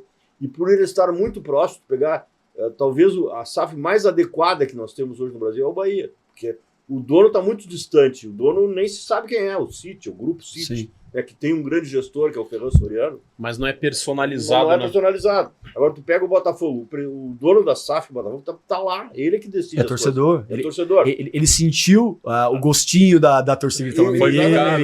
Então ele acaba decidindo emocionalmente. Né? Então é isso que a gente tem que analisar bem, que agora nós temos cursos aqui sobre isso. Né? E eu estou fazendo um estudo para ver realmente quais são as efetivas reações que os dirigentes da SAF, que não são só os profissionais, que não é só o Magrão, que não é só o William Thomas, que não é só o Carlos Amodeu, né? Quem tem o poder financeiro. Esses dirigentes, eles têm uma influência, dirigentes ou acionistas, no caso, eles têm uma influência muito grande na gestão do dia a dia, mesmo que tenham contratado profissionais para fazer isso. Isso aí é um ponto de equilíbrio que o Brasil tem que atingir, que não está atingindo. É o que eu vejo de fora. Eu acho que não atinge porque o extra-campo ainda influencia muito. Sim, exatamente isso. Ainda continua influenciando muito, como eu te falei. Um rapaz ali, o cara pega, escreve o que quer, fala o que quer. Só que assim, quem é profissional vai entrar aqui, vai entrar e sai aqui, porque tu é profissional, tu sabe o que está fazendo com o trabalho. Vai filtrar no mínimo, né? Vai filtrar, entender, isso aqui tá fora de contexto, entendeu? separa. Só que aí o que acontece? Esse dirigente passional, esse pode ser esse, ele vai, cara, mas é isso. Aqui não vai dar. Desse jeito não vai dar. Não. Tem que dar um jeito. Não tem que dar um jeito. Olha o que estão falando. Olha o que a torcida está dizendo. Assim, eu tenho... E aí ele passa a agir que nem o dirigente antigo, que é, né? Tá, assim, eu vou abrir um caso aqui que aconteceu comigo, do Wesley. Tá? Todo acertado com o Wesley. Todo fechado para trazer o Wesley. Em momentos antes de chegar de fechar o Wesley, me coloca em um vídeo Wesley no Instagram dos torcedores do Grêmio, do Inter, junto com o do Cruzeiro, debochando os gols que o Wesley estava perdendo no Cruzeiro. E eu tive que falar pro meu dirigente, que não é o presidente, tá? Não é o Barcelos, não foi o Alessandro, um outro dirigente. Eu tive que explicar para ele o porquê trazer o Wesley. Porque eu queria o Wesley no meu time. Porque só tinha o Wanderson de lado. Eu não tinha outro jogador de lado, eu só tinha o Wanderson que fazia corredor. Quando o Wanderson saía, eu não tinha esse jogador. Meu jogo ficava muito por dentro. Eu não tinha um cara de válvula de escape, de a gente fechar, baixar a linha e sair para um contra-ataque rápido. Não tinha esse jogador. Eu só tinha o Wanderson que fazia isso. E o Wanderson, no momento, quando o Wanderson estava bem ou machucado, eu tinha que recorrer ao Pena, a um jogador que era mais para dentro do que para o lado de campo. E que eu tive que mostrar para esse dirigente, tá, presidente, que os números do Wesley foram muito bons no Palmeiras porque ele tinha função dentro de campo. Com o Abel, ele tinha função em campo. Ele era um jogador que sabia cumprir a função. Quando ele chega no Cruzeiro, ele joga de segundo atacante, de lateral esquerdo. Eu não estava contratando o Wesley. Até de 9, né? Eu não contratei o Wesley a esmo. Eu quero porque o Wesley do Palmeiras. Não, eu fui assistir todos os jogos mas vamos lá. 50% dos jogos que ele fez pelo Cruzeiro, eu assisti antes de querer contratar ele. E onde eu vi? O Wesley foi de lateral esquerdo, tinha jogo jogar como ala. O Wesley de segundo atacante, de centroavante, de 9. O Cruzeiro, 6 treinadores em uma temporada. O jogador, ele sucumbiu... Qual a regularidade que ele vai ter num time desse? Pra quem tá assistindo, ele sucumbiu à má gestão daquele momento do Cruzeiro. De tantos treinadores, do passional, da paixão. Mas paguei 5 milhões de euros nesse cara e ele não faz gol. Cara, mas assim, não é assim. E eu tive que mostrar pra esse dirigente, sentar e explicar porque eu queria o Wesley. E acho que deu certo, né? Que o Wesley, foi muito bem. O Wesley é um jogador que tem muita qualidade, mas tem que dar função pra ele em campo. Tem muita força, tem velocidade, né? Só que, presidente... Mas tem 1 para 1 também, tem o chute, então tem recurso pra... Assim, pra mim o Wesley, do lado esquerdo pra dentro. Teve um jogo contra o Bahia, o treinador era o Kudê. No meio do jogo, ele mete o Wesley pra direita. E eu do rádio, Cudê, pelo amor de Deus, Lúcio, volta o Wesley pra esquerda. Pra ele trazer pra dentro. O Wesley tava acabando com o jogo na direita. E aí Pra eu acho que... pra esquerda. Aí ele tira o Maurício, não sei o que, você põe, ele põe alguém pro lado esquerdo e vem o Wesley pra direita. E assim, tipo, então assim, tudo isso na montagem do grupo, presidente, ela é importante, não pode ser passional. Outra coisa que me perguntam muito, por que o Bernabé não jogava? Porque não tem como jogar Bernabé e Bustos. Tinha o René. Altura, né? Não, pela característica, os dois são jogadores que avançam. Tanto que para jogar o Bernabé entrou o Bruno Gomes. O Bruno Gomes era um René, não falando de qualidade técnica, nem para o torcedor não achar que... Mas de função. O Bruno Gomes é o cara que traz a bola para dentro. Tu fecha um 3 aqui e meu lado esquerdo pode ir embora. Por isso que o Bernabé... Ele jogou comigo 4, 5 jogos antes de eu sair. Mas assim, tudo tem uma razão, né? Tem uma razão, o porquê. Não é assim, por exemplo, não é só o lado passional. E modéstia à parte, eu não cheguei de paraquedas. O presidente sabe disso. Não, aí eu já vou entrar no assunto, ainda na transição de carreira, que aí tu passa de ser um scout, tu passou de um empresário dos Emirados Árabes, da Arábia Saudita, para o mercado americano, onde tu passaste a ser um scout de um clube só, depois de ter feito 1 ou 2 negócios ainda como empresário, aí tu passa a trabalhar num só clube, e aí depois tu vem para o Brasil, e aí vem trabalhar no Inter, que é um grande clube, postulante, né? E aí tu define... E o clube do meu coração, né? O clube que eu... Aí tu define a tua carreira. Sim. Né? Foi aí que tu definiu efetivamente o que tu vai fazer, que, assim, o que tu vai ser daqui para frente. É que no Inter Miami eu já tinha muita liberdade para fazer isso. Então assim, eu era um cara que viajava para Miami com muita frequência e o Phil Neville me dava sempre abertura para conversar. Assim, naquelas reuniões que tinha 10 na mesa, ele falava assim, eu quero, assim, vamos lá buscar um zagueiro.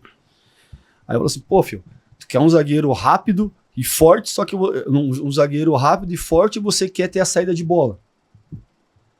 A gente não tem saída de bola. Nosso time não tem uma saída. Então, assim, ali eu comecei a me entender mais como dirigente e o Cris me alimentava disso. Tipo assim, ele falava assim, pode contestar, fala o que você está pensando. E aí eu comecei a ter mais debates assim, sobre a parte técnica e tática. E aí eu comecei como assim, levar o Jean Mota. Por quê? Aí eu comecei a estudar. A gente não tem posse de bola. Precisamos ter posse de bola. A bola precisa ficar mais com a gente. Aí eu comecei a estudar mais a parte técnica da coisa. Porque a parte, assim, do vestiário, presidente, dessa parte, tu sabe melhor que eu. Isso é fácil de fazer. Isso é fácil. A montagem do elenco, fácil pra quem, tipo, viveu isso, que vive que isso. A tua vida foi aqui dentro. Tipo assim, eu só sei fazer isso. Assim, eu tive uma conversa formal com o presidente umas semanas atrás, eu falei, o vestiário te diz muita coisa. Os corredores te falam muita coisa. O que tem que mudar, o que tem que fazer. Hoje a gente tem a mídia social. O que tá acontecendo. Eu tinha momentos no clube que eu tinha que... menos esse cara no Instagram. Vai criar um problema do grupo. Começa a pôr um pouquinho mais de foto desse também aqui, vamos, sabe? Então, é um conflito sempre que você tem que ir ajustando para preparar o teu grupo, para todo mundo estar sentindo tão importante quanto o outro do lado. Independente do tamanho que cada um tem, é fazer cada um se sentir importante. E quando eu venho para estar dirigente, quando o Inter me convida, o presidente, a gente fez a primeira reunião com o presidente, depois eu fui entrevistado pelo César Folli e pelo Dalton Schmidt, numa entrevista uns 2 dias antes da minha contratação. Eu deixei claro para eles, tipo assim, que eu não queria vir simplesmente para ser um apagador de incêndio. Que eu tinha as minhas ideias de futebol e eles entenderam, e o que eu achava, o que eu queria colocar em prática. Tampouco eu vou interferir como dirigente no trabalho do treinador. Eu sempre falava pro Cudê assim, a gente vai conversar, eu vou te perguntar, o Roger, eu vou te cobrar, eu vou te questionar. A decisão final pode ser tua. Porque você que tem as tuas ideias também ali, que tá montando o clube. A decisão final pode ser tua, mas eu vou te dar o que eu penso, o que eu acho, e como eu acho que a gente tem que fazer, tem que agir. Se te servir, beleza. No final você vai pegando confiança do treinador, as coisas andam, né? Aí tu vai, tipo assim, de repente você tá ajudando ali na montagem. Aí tu cria uma relação. O questionamento que tu faz abre os olhos do treinador para alguma coisa que de repente ele não se deu conta. Né? Isso funcionou comigo, com quem eu trabalhei a vida toda. Porque eu perguntava, né? Às vezes o treinador tá tão focado num problema, numa situação, que ele não tá olhando o palavra restante. final é do treinador sempre. Tem que ser, obrigatoriamente tem que ser para ele não perder o comando. Só que a gente, assim, é do nosso dever, primeiro, que eu tinha muito isso, é questionar, sim, e dar o suporte para ele. Tu tem que mostrar pro grupo que o treinador tá respaldado pela diretoria. Porque senão, se ele perder o grupo, aí acabou. Aí tem que trocar. Então, assim, eu sempre deixei bem claro com o treinador que estava do meu lado, o Roger, o Kudê, que ele tinha meu respaldo, que eu estava com ele até o final. E eu acredito no final. Eu acredito que você tem que espremer o máximo que você puder. Tu não pode ficar mudando toda hora. O mudar toda hora... Essa cultura é muito ruim pro processo. É ruim porque, assim, tu tem um treinador que pensa um jeito de jogar futebol. Aí vem um outro. Assim, antes de trazer o Roger, a gente entrevistou 2 estrangeiros. Só para os alunos do curso. Entrevistou 2 estrangeiros.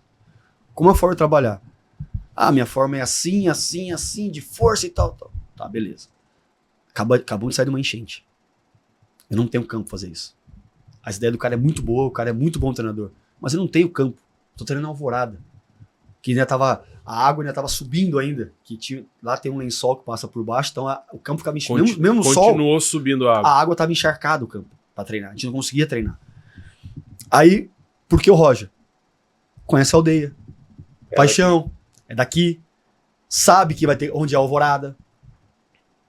Tá? Sabe o que a gente tá fazendo. Sabe o contexto. Que tem a Alvorada, a distância. A distância. Tudo. Não, e sabe o contexto que o clube Porque, tá vivendo, né? Eu não posso chegar, pegar um cara aqui, trazer um cara... E aí o cara chega aqui. Mas esse campo pra treinar. Roger, eu tenho esse campo. Magrão, tá bom. Vambora. Então, assim, o Roger... O sucesso do Inter passa muito pelo Roger por ele ter comprado a ideia. Ele comprou a ideia. Tipo assim, é isso. Vambora. É isso que eu tenho, é isso que eu... Tanto que, assim, quando eu saio, eu falo pra ele, nego, pra mim deu. Chegamos num limite aqui que eu acho que eu tinha que ter sido respaldado e não fui. E vamos seguir. Mas a gente vai se encontrar lá na frente. E ele, assim, ele falou, me beijou, agradeceu, falou, meu cara, o trabalho vai dar certo aqui. A gente tem qualidade, tem material humano bom pra caramba. Então, voltando naquela coisa assim da montagem do elenco, de quem tá, do Jó, quem tá comandando, ele é muito importante. E não deixar o cara perder o grupo. Isso pra mim, como dirigente, é o mais importante. Se eu escolher você pra ser meu treinador é você. Quem tem o direito de tirar você é o presidente ou eu. Agora os jogadores não. Os jogadores eu tenho que mostrar para os jogadores que você tá comigo. E eu tenho que estar toda hora o Kudê, eu chamava o Kudê e falava, mano, nós estamos contigo, vambora. Vamos. Aí ganhava um jogo, bora Magrão, vamos.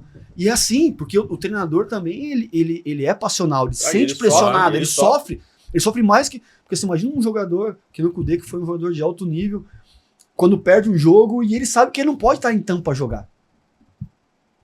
Você acha que a gente tem que... O dirigente, eu penso assim, presidente, e eu aprendi muito contigo, eu falo isso sempre.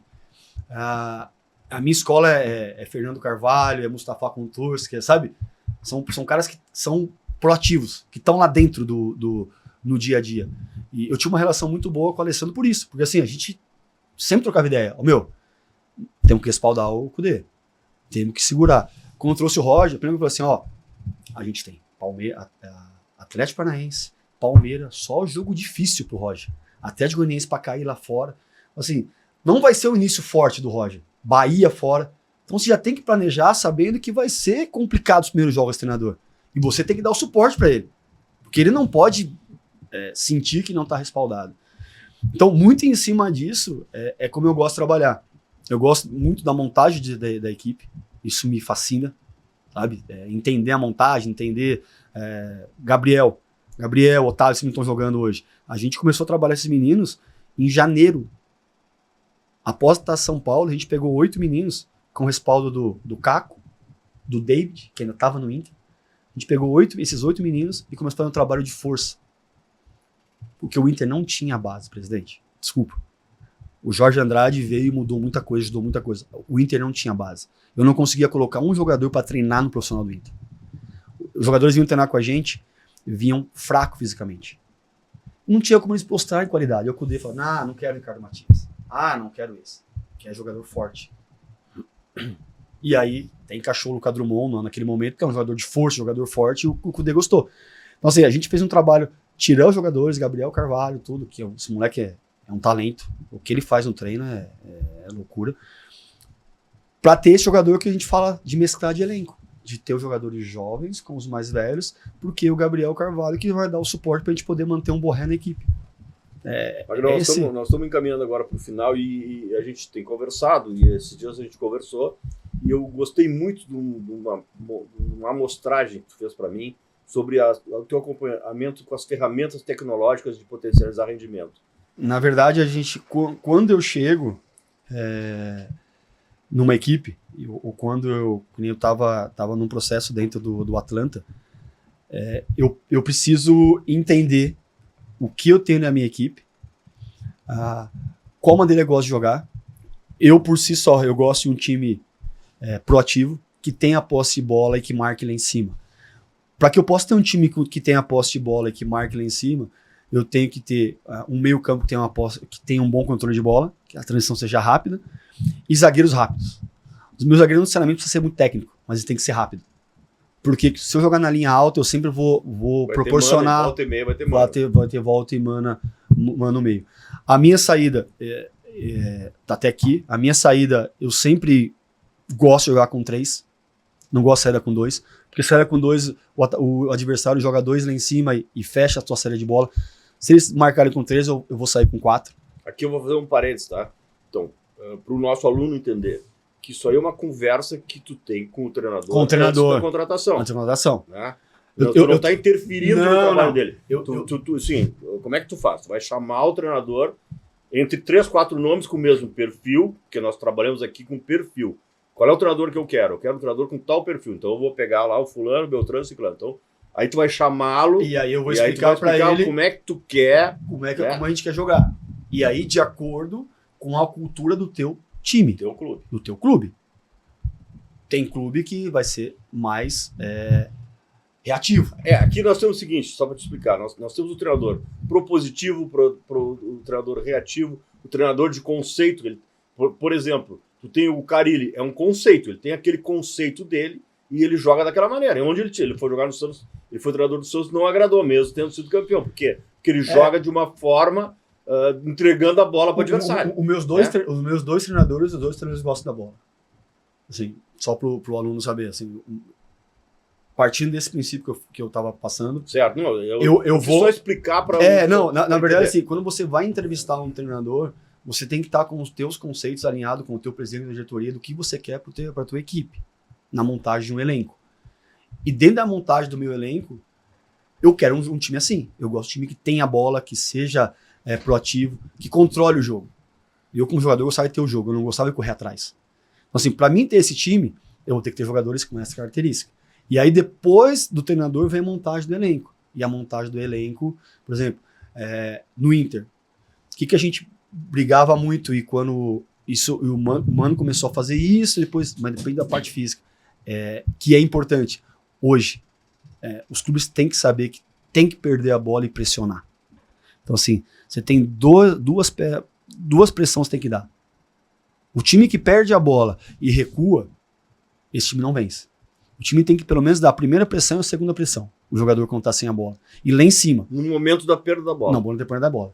Pressiona lá em cima, não pegou, recua. Mas é o momento que você tem para perder a bola e recuperar. Lá em cima, lá. Então, assim, esses conceitos de jogo que eu tenho muito latente na minha mente, que eu não consigo entregar. A gente, vou voltar como dirigente do Inter, tá? Porque foi o trabalho recente. Quando a gente perde a parte física com as enchentes, para de treinar, a gente perde um pouco esse ímpeto que a gente tinha com o de perder e pressionar lá em cima. Com a chegada do Roger, a gente volta a ter isso. Então o Inter é um time que joga lá em cima. É difícil ver o Inter, um jogo ou outro que ele dá a bola para o adversário. Ele joga lá em cima, ele ataca os espaços. Então isso é algo que você tem que conversar com o teu treinador antes de contratar. Porque depois você não consegue mais conversar com ele e cobrar ele. Porque ele assim, meu jogo é esse, como eu te falei, eu entrevistei 2 treinadores, 3 além do Roger, E tinha conceitos bons de futebol, mas não encaixavam no que a gente precisava. E o treinador tem que saber que a gente tem que mesclar, a gente tem que dar oportunidade para os jovens, porque a saúde financeira do clube depende de 1 ou 2 jovens em campo. Então, assim, como a gente vai prospectar esses jovens? Tá? Aí nesse trabalho da base, diário, e já trazer para esse treinador, ó, eu tenho um jogador aqui, eu tenho um Gabriel, eu tenho um Prado aqui, que eu preciso oportunizar mais ele. Como é que é isso na prática, Magrão? Como é que tu conseguiu trabalhar ou como é que tu imagina que deveria ter sido feito essa relação do gestor com a base? Como é que seria esse elo? Não, quando chegou o Jorge Andrade, a gente teve uma relação muito próxima. Assim, eu vivi lá dentro. Uma relação muito próxima. O Jorge Andrade, a gente tinha meio que conversas diárias, sabe assim, diárias, de quem a gente vai... E assim, trouxemos o PC, tem um cara lá que pra mim entende muito de bola, de campo, que no momento que cheguei no Inter ele tava mal locado, que é o Julinho Camargo, que pra mim entende pra caramba futebol, tá? E assim, tava como um gerente de transição, que não é dele, o Julinho é do campo. O Julinho tem perspicácia, tem feeling pra ver capacidade, qualidade, prospecção de jogador. Essa relocação do Julinho com o PC nos trouxe esse encurtamento junto com o Jorge Andrade de quem estava pronto. E, por exemplo, o Gabriel ficou quase 5 meses treinando com a gente sem jogar. Porque faltava ainda para ele. E depois é uma questão de transição física da base para o profissional e também a questão da idade, né? Que era um menino, né? Um jovem. Presidente, muitas das vezes, tu sabe melhor que eu como dirigente, tem jogadores jovens que eu preciso só levar ele pro jogo. Não preciso pôr ele pra jogar. Eu preciso que ele se ambiente. Que ele entre no voo executivo, que o Inter hoje tem um voo executivo, que ele comece a ter amizade com o Borré, com o Alan Patrick, que ele tenha relação, que ele crie relação de amizade, que ele viaje, que ele sinta o que é o jogo, porque ele não vai jogar. Ele pode ficar 2 meses... Mas ele vai começar a olhar como é que o... O dia que ele entrar em campo, ele vai pedir a bola pro Alan Patrick. Ele não vai abaixar a cabeça. Se eu coloco direto, essa transição com os jovens, ela é muito importante. Essa ambientação do treino dia a dia, a intimidade dele com os mais velhos, porque assim, eu quando chego no Palmeiras, o Marcos e o Arce são meus ídolos. É difícil você cobrar teu ídolo. Mandar meu ídolo a merda. Pô, são meus ídolos. Pô, vi o cara ganhando a Libertadores, vi os caras, o Arce, que é esses caras, seleção paraguaia. Depois eu tô com os caras do meu lado. Então, essa ambientação dos jovens, que eu não tive, eu acho que é muito importante fazer. E isso daí, tu vai com o treinador, isso daí tudo conversa com o treinador. Como o presidente falou, o treinador, no final, ele vai decidir. Mas você, como dirigente, e com a responsabilidade que você tem do cargo, tu tem que mostrar as suas diretrizes, o teu planejamento, aonde você quer chegar, o que você quer esse ano e como você quer chegar. Eu acho que isso é o mais importante. Você vai dar uma linha para ele seguir. E aí depois é com ele. E vai dar o respaldo no dia a dia. Que é o mais importante. Para que ele cumpra aquela, que é mais importante. Combinação. Porque vai ter coisas que não vai acontecer como ele quer, como a gente quer. Bom, e agora, Magrão, para encerrar aqui nosso excelente papo, tu tá no mercado. Tá aí para voltar a trabalhar, tá aí para assumir um novo desafio, um novo compromisso. Né? Presidente, quando eu saí do Inter, eu preferi ficar uns 5 meses afastado. Fui me capacitar, fui estudar de novo, fui dar ênfase no meu inglês, participei da seletiva do Atlanta, que para mim, eu sabia que tanto que quem entrou foi um amigo meu, irmão, que é o Chris, que era o do Miami, mas também era importante participar da seletiva, cheguei até a fase final da seletiva, porque me engrandeceu muito a seletiva, porque eu tive que ir muito mais a fundo de futebol, tive que me preparar mais e a fundo do meu inglês, e agora sim, eu tô de novo de volta, e acredito que mais forte, mais preparado, sabendo os acertos e erros que eu tive no Internacional, aonde eu posso melhorar e aonde eu acredito que isso vai me dar muito mais força para a sequência da minha carreira. Eu sou jovem ainda, 46 anos, para a profissão é jovem, mas louco aí e sedento de vontade de um novo desafio. Isso aí certamente vai conseguir. Bom, antes de terminar aqui, né, Fernando, eu queria só fazer um resumo. Esse papo passou voando, mas a gente falou de cultura de clube, né, que tem no nossos cursos, a gente falou de scout, que a gente tem tanto no executivo como um curso só de scouting hoje. A gente fala de montagem de elenco, né? E aí volto lá na cartolina da tua aula. Então, das relações do gestor com todas as áreas, né? Então, a gente fala aí da importância da base. Do perfil do treinador. Do perfil do treinador. Então, assim, pô, só com essa conversa, Magrão, a gente consegue trazer todas essas relações que foram a tua vivência na prática, né? Desde a tua época de atleta, com todas essas etapas que tu vem passando. Então, te agradeço aí a tua disponibilidade de vir até aqui, contar um pouco para nós essas tuas histórias, coisas que às vezes as pessoas nem imaginam que tu passou, mas que vão inspirar certamente aí muitos dos nossos alunos, dos nossos seguidores aí para seguir essa trajetória. Isso aí, Magrão. Obrigado aí pela tua paciência, por ter vindo aqui. Não, tudo Prazer aí em estar contigo e conta conosco. O jogo está aberto aí para sempre que tu precisar. Eu que agradeço, foi muito produtiva essa conversa aí. Pô, falar desse futebol, falar com futebol, principalmente com quem entende, né? Assim, é muito legal. Eu sempre falo assim, minha vida é futebol, eu amo futebol e adoro falar de futebol sempre. Então, assim, se eu tivesse sem fazer nada, eu tô vendo algum jogo, tô vendo alguma coisa. Eu não consigo não viver. Já tá de novo, já coçando a mão, assim, de estar de novo com o cheiro da grama, de estar dentro do vestiário. E eu espero que apareçam oportunidades agora que eu possa fazer um grande trabalho. E vai fazer, tenho certeza disso. Obrigado. Muito obrigado.